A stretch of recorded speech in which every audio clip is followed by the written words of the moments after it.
untuk melanjutkan pembangunan. Nah, bersatu adalah beringin, surya alam, dan baitullah.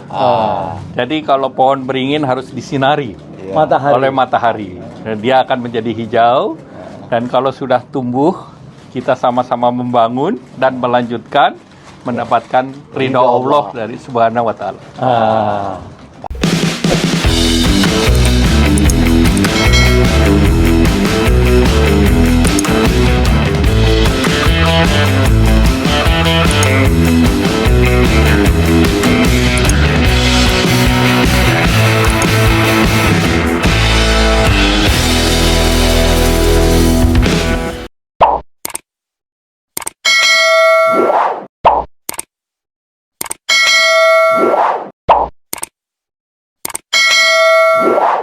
Halo, apa kabar?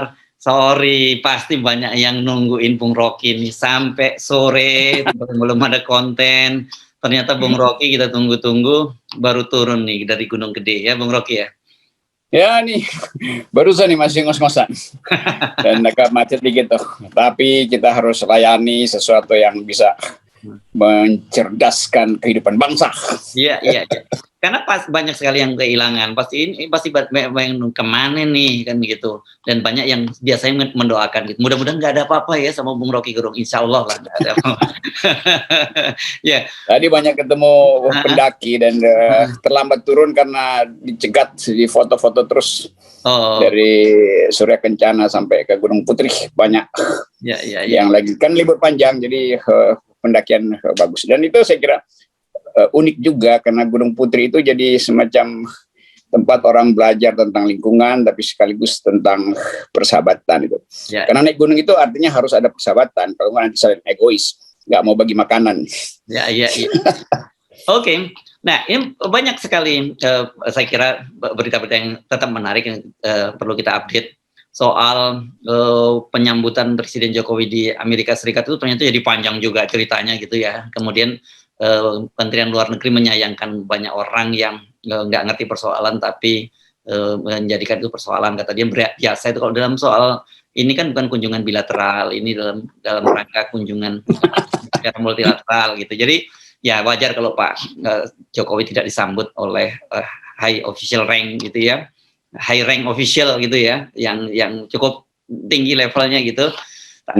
Tapi terus kemudian pigai segala macam itu kencang dia terus mempersoalkan bahwa ini berkaitan dengan bagaimana sebenarnya katanya dalam kunjungan ke suatu negara itu bagaimana negara itu mempersepsikan kita kan, kira-kira begitu ya Bung Rocky ya. Jadi kalau lu kan nggak dianggap ya nggak dianggap ya biasa-biasa aja, nggak ada yang nyambut. Nah tapi mereka sekarang nunggu coba nanti ya G20 berani nggak Biden dibiarin aja nggak ada yang nyambut di bandara kan gitu. Kan itu multilateral juga, bukan bilateral juga kan itu. Saya kira itu poin kita tuh di zaman Presiden Soeharto itu Indonesia profil politik luar negerinya kuat sekali itu, apalagi zaman Bung Karno. Demikian juga zaman SBY itu yang dalam setiap kesempatan kehadiran SBY itu ditunggu karena Indonesia punya call yang tinggi, terutama dalam soal OKI, organisasi negara-negara Islam waktu itu, soal OPEC segala macam. Jadi dalam fora internasional hanya pada periode Pak Jokowi kita gagal untuk mempertahankan kredibilitas kita tuh. Ya tentu saja Menlu akan pakai segala macam alasan, tapi itu artinya Amerika nggak anggap bahwa Indonesia itu adalah faktor di dalam Indo-Pasifik kan, dianggap ya udahlah nanti juga dia ngikut. Kan itu yang mesti diterangkan. Jadi nggak usah defensif, dan apalagi nanti Pak Jokowi mau bertemu dengan Elon Musk kan begitu kata Pak Luhut, dan kelihatannya juga Elon Musk nggak ingin ketemu. Mungkin Elon Musk bilang, lu kalau mau ketemu gue datang ke kantor gue lah. Kira-kira begitu tuh. Dan itu yang membuat kita miris. Ngapain sih Pak Jokowi berupaya untuk menemui Elon Musk? Apakah Elon Musk ini sesuatu yang betul-betul dewa di dalam investasi ruang angkasa atau high teknologi? Elon Musk juga banyak problem dengan perusahaannya pasti yang belum bisa dikenali potensinya itu. Kalau misalnya cuma soal nikel segala macam, banyak betul investor di luar Elon Musk yang justru industri baterai litiumnya udah jalan tuh, baterai listrik ke Korea Selatan justru lebih prospektif sebetulnya buat Indonesia. Jadi ini yang memalukan sebetulnya, apalagi kalau nanti ternyata Pak Jokowi lah yang berkunjung ke Elon Musk, itu betul-betul tamparan terhadap diplomasi kita. Tapi tetap ini yang bertanggung jawab adalah panitia, yang dalam hal ini adalah Menteri Luar Negeri kan. Jadi jangan Menteri Luar Negeri ini cuma bila bukan di mana-mana ini Presiden Republik Indonesia yang mayoritas Muslim itu udah satu faktor. Kedua, kedudukan strategis di Indo-Pasifik itu faktor baru lagi. Nggak mungkin Biden itu tidak akan menyambut kalau dia tidak menganggap lagi Indonesia itu. Jadi saya kira itu poinnya itu. Jadi sekali lagi ini Departemen Luar Negeri jadi dungu juga dalam membackup atau iya, karena dia mau menjelaskan sesuatu seolah-olah kalau bilateral, ya memang bilateral, tetapi problem kita kan bukan soal itu, soal kapasitas seorang Presiden Republik Indonesia di mata Amerika Serikat itu.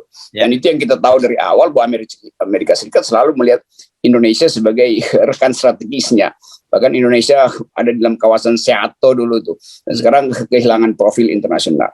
Jadi begitu kira-kira. Ya. Jadi kalau kita tunggu ya, Bung. Kita tunggu nanti Pak waktunya G20. Kan itu juga multilateral bukan bilateral. Bagaimana cara? Iya, itu masalahnya. Dan sangat mungkin Biden nggak mau datang. Oke. Nah, satu hal saya kira sejak kemarin pasti Anda juga sudah lihat ya, ada video pertemuan tiga orang ketua umum partai, Erlangga Hartarto, kemudian Soeharto Manoarfa, dan kemudian ada Zulkifli Hasan. Dan mereka akan memberikan untuk koalisi. Dan ini pertemuan ini menarik karena di tengah kabar digoyangnya Erlangga Hartarto. Gitu. Ya, itu saya kira Erlangga akhirnya bikin pertahanan strategis, paling nggak itu dulu. Belum perlawanan strategis atau penyerangan strategis. Ya, dia udah bertahan karena itu P3 dan PAN itu menganggap bahwa memang mesti ada kubu alternatif gitu. Dan itu hal yang biasa karena kekuasaan presiden udah lame duck. Ini istilah lame duck selalu Cebong marah kalau kita bilang presiden sudah lame duck, sudah jadi bebek lumpuh. Lalu mereka anggap istilah bebek lumpuh itu soalnya betul-betul bebek. Bukan, itu bebek lumpuh itu istilah diplomasi politik untuk menerangkan incapacity dari presiden. Jadi biasa aja dalam terminologi. Dan itu saya kira keadaan lame duck itu yang diperhatikan oleh Erlangga. Dan karena itu Golkar saya kira akan tiba pada kesepakatan bahwa lebih baik bertahan untuk mempersiapkan perlawanan daripada dibelejeti oleh mereka yang berupaya untuk menyingkirkan Erlangga. Kita tahu Erlangga banyak problem juga, tetapi cara-cara istana ini kan cara-cara buruk. Dulu P3 digitu juga oleh Jokowi itu, dibelah kan. PAN juga begitu. Jadi macam-macam hal sebetulnya dilakukan oleh istana. Dan tesis kita masih sama, Presiden Jokowi tentu menginginkan Golkar yang dilumpuhkan supaya bisa dikendalikan atau bahkan dimanfaatkan sebagai buffer atau bumper Presiden di dalam menghadapi politik pasca dia lengser nanti. Jadi suasana politik memang betul-betul panas dan sangat mungkin Erlangga atau bukan sangat mungkin, saya justru mendorong supaya Pak Erlangga mengundurkan diri aja kan, karena jelas-jelas dia sudah punya blok baru dengan P3 dan PAN, supaya beberapa menteri strategis juga ikut mengundurkan diri itu, sehingga problem ketegangan politik itu selesai kan. Jadi kalau Sri Mulyani misalnya mundur, Erlangga mundur, dua menteri ekonomi mundur, itu artinya kebijakan-kebijakan ekonomi harusnya ditata ulang tuh. Dan biarkan Pak Jokowi memilih menteri keuangan baru atau menteri perekonomian baru kan. Karena selama ini kita tahu ada ketegangan antara rasionalitas. Kan yang berpikir rasional di dalam kebijakan itu cuma Sri Mulyani dan Erlangga yang berupaya untuk memberi nasihat teknokratis murni itu. Nah, itu yang gagal dipertahankan dalam kabinet. Kenapa? Karena menteri-menteri lain kan berupaya untuk memusuhi Erlangga, memusuhi Sri Mulyani segala macam. Dan dua orang ini yang sebetulnya harusnya jadi simbol kemasukakalan ekonomi itu, lepas dari soal-soal politik di Golkar. Tapi saya tetap lihat Erlangga ada di dalam metodologi untuk memberi solusi teknokratik, memberi solusi rasional pada problem ekonomi. Ibu Sri Mulyani juga begitu, paham bagaimana anggaran itu harus didistribusikan secara rasional. Yang terjadi Sri Mulyani dipaksa untuk mengalusikan anggaran untuk hal yang irasional. Jadi saya kira itu pengelompokan baru, dan saya senang. Saya kira kita senang ada pengelompokan baru di kabinet. Itu pengelompokan semi oposisi. Semi dulu. Iya. Ya, ini kan artinya sebenarnya mengkonfirmasi konstanta yang kita selama ini kita sampaikan bahwa ini tinggal soal bubarnya kabinet, ini soal menunggu waktu saja kan gitu ya. Iya, ini betul-betul.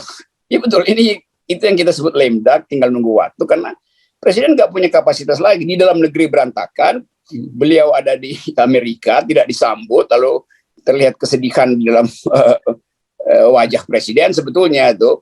Dan di dalam negeri yang dia tinggalkan terjadi perkomplotan baru, kalau nggak mau disebut perkelompokan baru, perkomplotan baru.